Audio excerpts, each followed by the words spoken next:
Hello guys, welcome to my channel.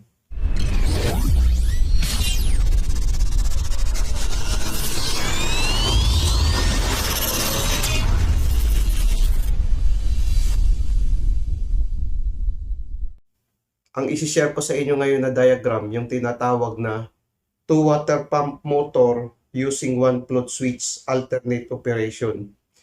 Marami kasing nag-request nito guys tungkol sa dalawang pump gamit ng isang float switch na alternate yung function nila. Ito ang i-share ko sa inyo ngayon kung paano to gawa natin ng diagram. At least masundan ng mga baguhan, maintindihan nila to. Pasensya na rin sa mga baguhan na hindi ko kagad na aksyonan ang inyong request dahil minsan may ginagawa din kasi ako. Konting tiis lang muna sa mga baguhan.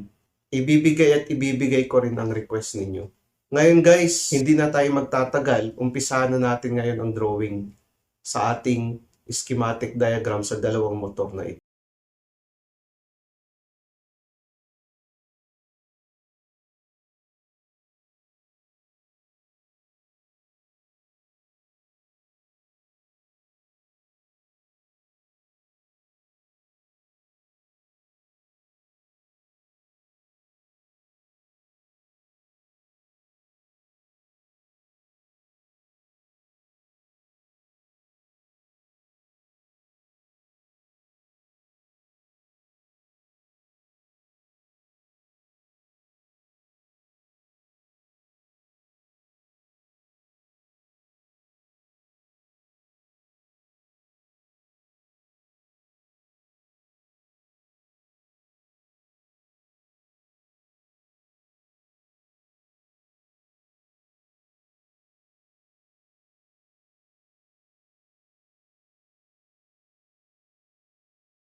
Bago natin tatalakayin ang diagram, panoorin muna natin yung short video sa function ng diagram na ito.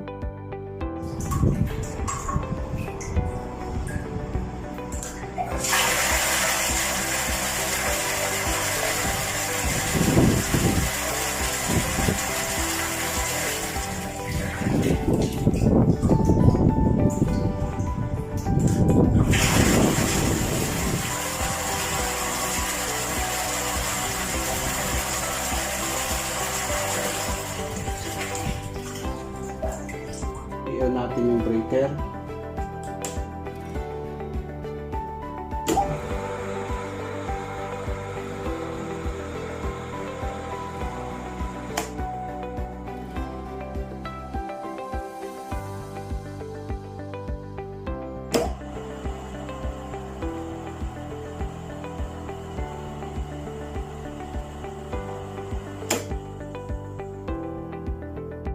Ito yung line 1 natin to 20 volts. Ito yung neutral, 0 volts. Ito yung sa power supply natin guys. Ito yung float switch natin. Ito yung symbols niya. Ito yung M1, M2. Ito na yung M1, M2 natin, yung magnetic contactor natin, normally open at normally closed, both side. Ang gamitin natin na contactor, dapat mayroon siyang normally closed, normally open sa bawat gilid para ma-perform natin ang diagram na ito. Tapos ito naman yung relay natin. Ito na yung R relay, 14 pins. Ang gagamitin nating relay guys ay 14 pins. Ito naman yung overload contact natin, no? Normally closed, ito na yun. Ito ay triggering ng motor natin kung sakali sumobra yung amperahe, magti-trip ito guys. Ito naman yung A1, A2, A1, A2, A1, A2 sa coil ng device natin. Ang function nito guys, paglagyan natin to ng power supply, ang line 1 at sa neutral, pag mag-empty na yung tank natin, yung tangke natin sa tubig, magko-close itong float switch. Pag close ng float switch guys, ang kuryente ngayon dadaloy dito. Gumana ngayon ang M1 natin. Paggana ng magnetic contactor 1 natin, i-close to ng M1. I-open naman ito ng M1. I-close naman ito ng M1. Ang kuryente din dadaloy dito. Gagana din ang relay natin, yung R. Paggana ng relay natin, i-close to ng relay. I-open to ng relay. I-close naman to ng relay natin dahil gumana na siya. Ang kuryente ngayon dumaloy dito. Still pa rin gumagana ang M1 natin. Dito naman, hindi gagana ang M2 natin dahil putol ito. Dahil gumana ang M1. Ngayon guys, pag puno na yung tangke ng tubig natin, mag-open ang contact ng float switch natin. Pag open yan, mamamatay itong M1 natin. Bali mag-open ito. Mag-open din ito guys. Dahil patay na yung M1 natin, no? Magko-close din ito. Ngayon, kung wala nang laman ng tubig ang tangke natin, magpo-close naman ang contact ng float switch natin guys ulit. Ngayon ang kuryente dadaloy dito. Dito dadaloy na yun. Gumana ngayon ang M2 natin. Paggana ng M2, i-close to ng M2. I-open naman ito ng M2.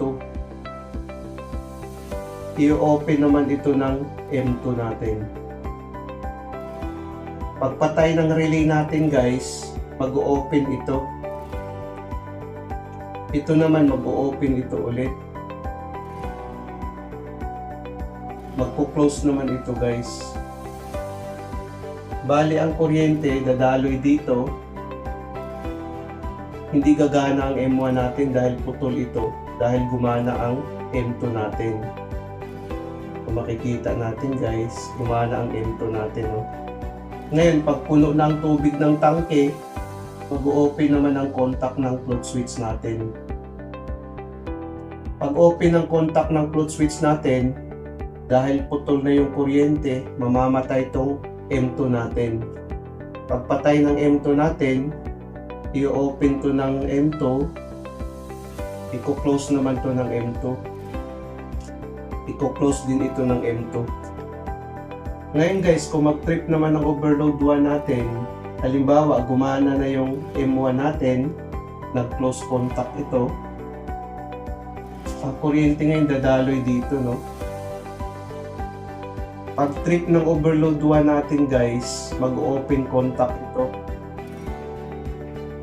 Pag open contact niya, automatic tong overload 1 din natin, magko-close ito. Mamamatay itong M1 natin ngayon dahil putol na ang kuryente. Nag-open ito. Automatic ngayon gagana ang M2 natin pag mag-trip ito.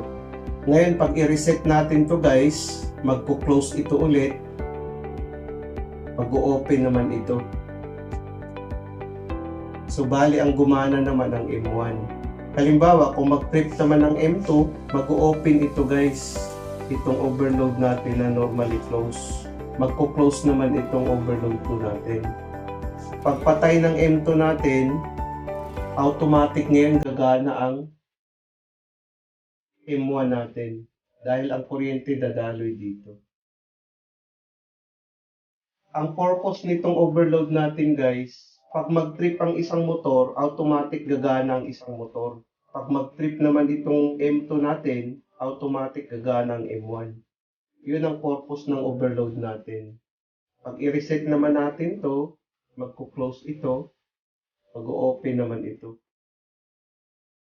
So, bali ang gumana ngayon, ang M1, no? Dahil naka-close.